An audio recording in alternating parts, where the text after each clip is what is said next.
Meowdy everyone! This is a bit of preamble before I show off the video. Skip here if you want to jump right to it. I know you're excited. I've made videos before this one, which I won't be showing off anytime soon, thank you very much. They were very much let's play slash stream highlights slash I played things with my friends. I've grown since then. Anyway, and I really don't like the Kingdomhearts one for a very obvious reason, but I'm glad I made it. Finishing that during 2021 really gave me the confidence to give it another go with Yes Origins and Alundra. I'd recommend just trying to make something like this if you have the desire to. The YouTube channel has become a way for me to finally finish and rediscover games from my childhood, Kingdom Hearts included, which at the moment might be one of my favourite games ever. It's up there with Mirror's Edge, we'll see. Anyway, I've prowled on enough.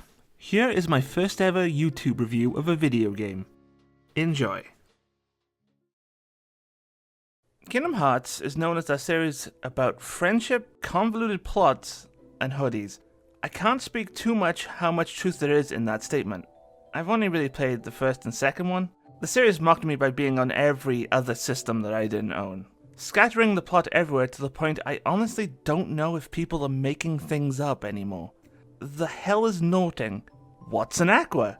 Why is Roxas fighting an evil Sora? But looking back at the first Kingdom Hearts, we see a strange concept. Something I didn't think was going to work, most people didn't. Disney and Final Fantasy characters in the same universe? What's the game even going to be about? Going around worlds smacking Disney villains? And it's going to be an action RPG? Well, this won't work. But to most people's surprise, it did. Square figured out how to weave its style and Disney into a game about adventure and growing up. It's remarkable that it even happened, to be honest. I did buy the whole collection on PS4 to play and catch up. On the shelf. Just mocking me. Why won't you play us? And it's high time I give it a shot, with all the extra bells and whistles thanks to several re-releases. Let's begin. Apparently, the clap is important now. We start reviews with claps, apparently. It's apparently something I just did without thinking, and I kind of like it. It's like a nice snap to reality. Whoop, there goes reality. Up, there goes gravity. Up, We are greeted by a pondering character falling through water.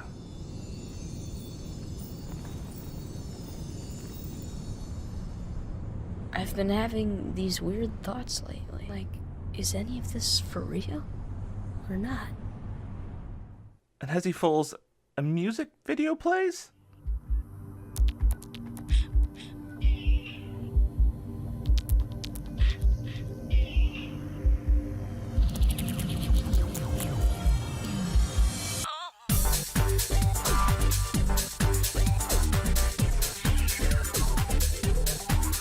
To be honest, the CG is showing its age, but I can't deny how much I like the song. I can't.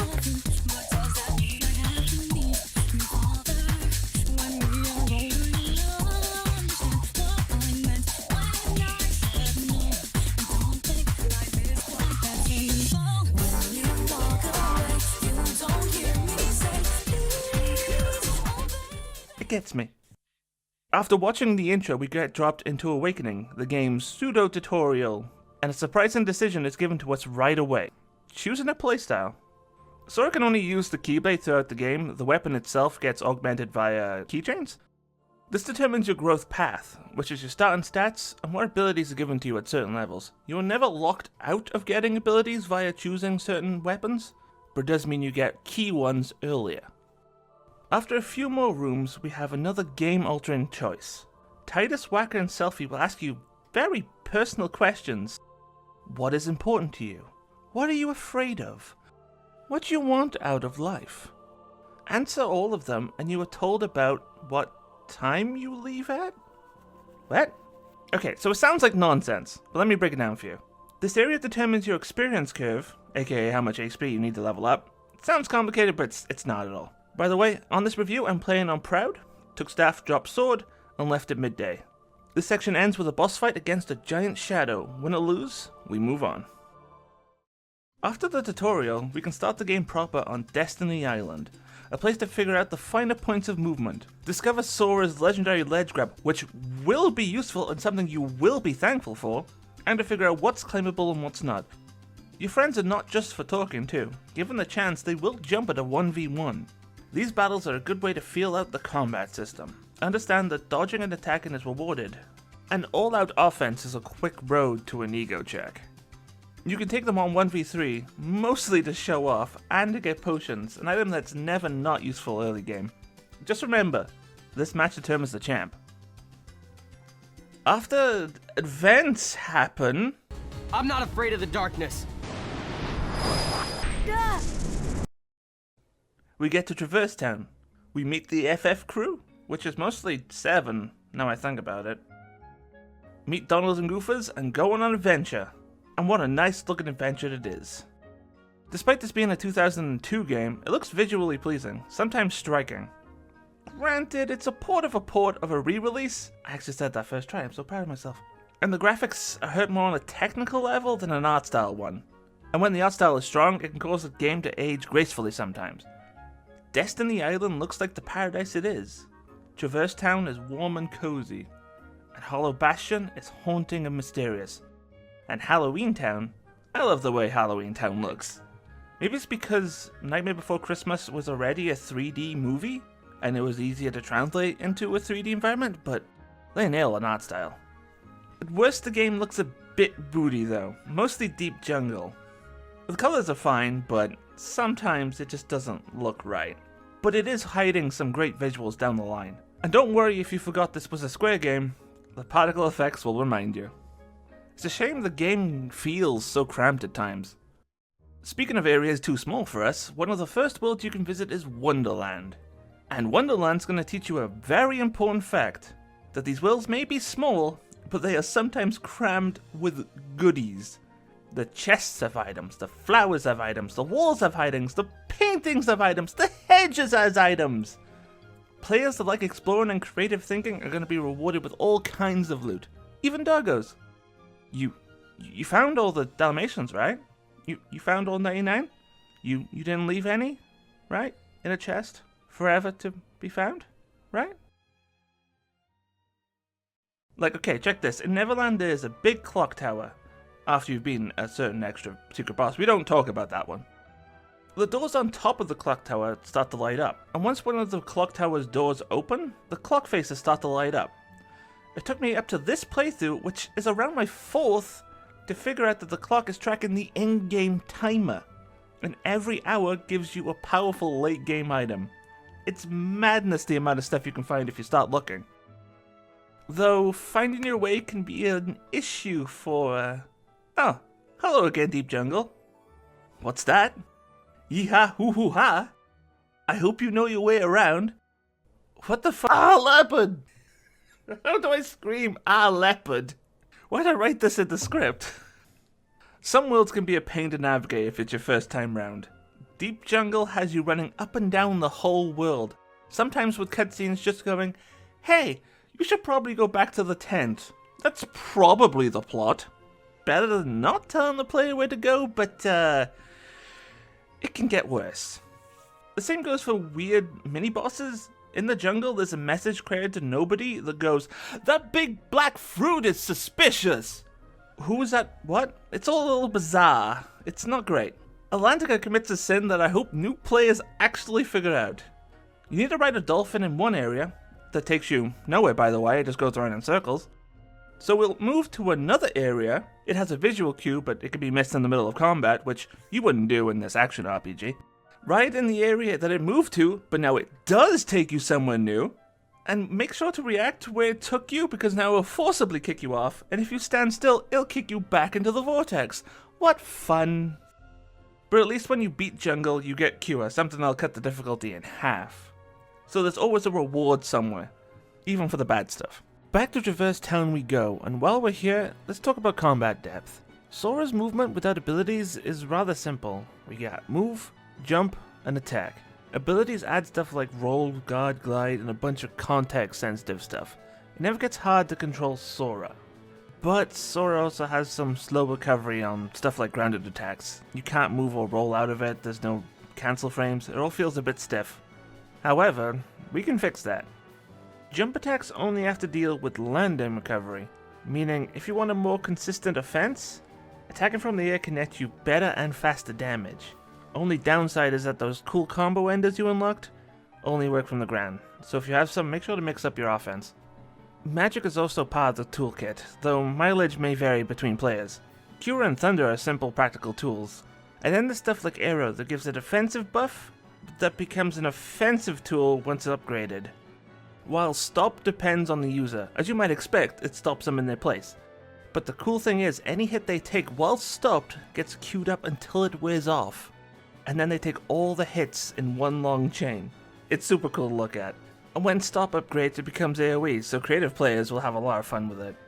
The greatest spell in my playthrough, though, was Blizzard. On paper, it's just a forward spread that does a bit of damage, nothing special. The secret that it costs a bit of MP. How much is a bit of MP? Let me show you. Here we have Sora with 11 MP. With that much, he can cast 11 Thunders. Thunder costs 1 MP. It all makes sense. When this Sora casts Blizzard, how many times do you it's 56. You can cast it 56. The more MP you have, the more oppressive it gets. Some bosses also just got stuck in Blizzard loop. I had a bit too much fun. This game is known for mashing X, but have you ever considered... Stop! Deep freeze! See ya! Deep freeze! See ya! See ya! See ya! Deep freeze! Deep freeze! However, the fun stuff in Kingdom Hearts comes from what the enemies can do and how you interact with them. Remember those fights on Destiny Island? Sometimes when fighting Selphie you got something called a tech, and it gave you some XP? Those are acquired by parrying and guarding certain attacks. Most melee attacks can be teched. Not just create an opening, but also gives iframes to avoid any other attacks coming from that opponent. Projectiles work the same way, they can also be nullified or turned against the attacker. I understand why the tech bonus gets dropped for Kingdom Hearts 2, it's a little too rewarding. But for incentivizing both extrinsic and intrinsic players to figure out the depth of a combat system, you can't go wrong. The opposite is also true, unfortunately. Some enemies just can't be interacted in the same way, and it's a bummer to fight them. For every fat bandit, you get a parasite cage. It swings, it lunges, and it vomits. You can parry the swing to get an extra hit. That's about it, really. At least when you get into a fight with the bad end of the roster, Yoko Shimomura's music does a great job of picking you back up. They did a great job turning some of the Disney songs into battle tracks, not to mention the original music. I'm kind of afraid to play the music for the Disney stuff because Disney, and some of the Explore tracks are just like Halloween Town but with no lyrics. But for every Under the Sea we get a Traverse Town.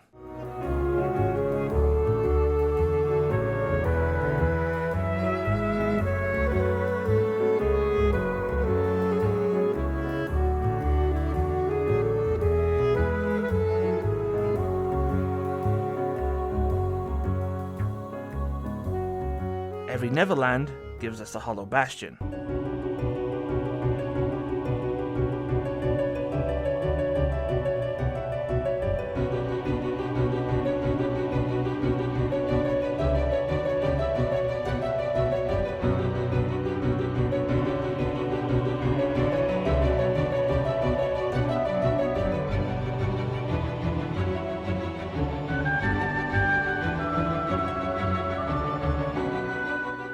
And speaking of battle tracks, they're all so good. Have a listen. By the way, these are the 1.5 tracks. The originals are also good, just letting you know.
It's a shame battles in Kingdom Hearts are so brief. Did you know that the Olympus battle track is almost 2 minutes long? I didn't. I wish the Explore and battle tracks could fade back into where they left off, but that's a wish list for something that's never going to happen. Remix did more than just change the music though, so let's go over some of those changes. Though I should say I'm going to be conflating Remix and Final Mix changes, so let's just call them changes from base Kingdom Hearts. We got some new cutscenes, new enemies with new items, which is a poopy bad thing that I hate because they interfere with the synthesis system, and they suck. Next gen stuff like widescreen and 60 FPS, new weapons and equipment, and a new boss. Some enemies also had a makeover, and at first it looked a little weird. I thought at first it was a colorblind thing, but looking at the soldiers from Traverse Town, they might actually be harder to see, but that's a whole nother topic. In OG Kingdom Hearts, the enemies would share the same sort of purple, blue, red scheme, and while some of them look a little subjectively worse, it's a change I grew to like. They all look rather distinct, like they belong where they show up. Oh, and the camera can be controlled with the right analog stick, not L2 and R2. Because we live in a society, damn it! Considering Kingdom Hearts is now part of a bigger bundle, 1.5 and 2.5 now include 6 titles, it's still a good entry into the series. You may have noticed I didn't talk about the plot much, and there's a good reason for that. I don't really feel the need to.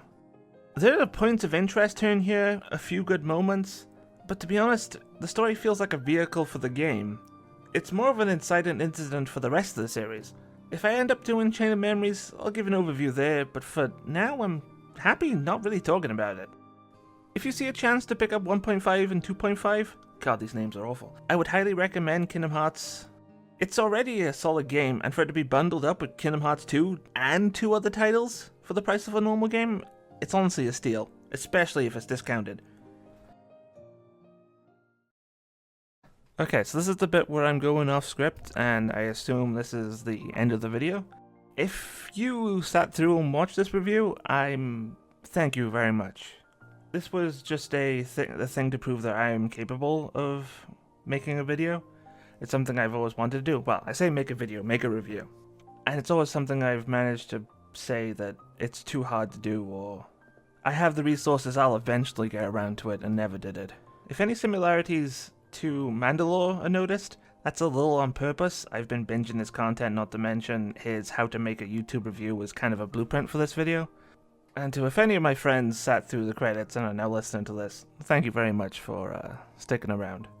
You've been listening to me talk about The Thing for 2 weeks now, and God, do I appreciate all of you. Anyway, I should probably wrap the video up. Goodbye everyone. Thank you very much for watching. Bye-bye.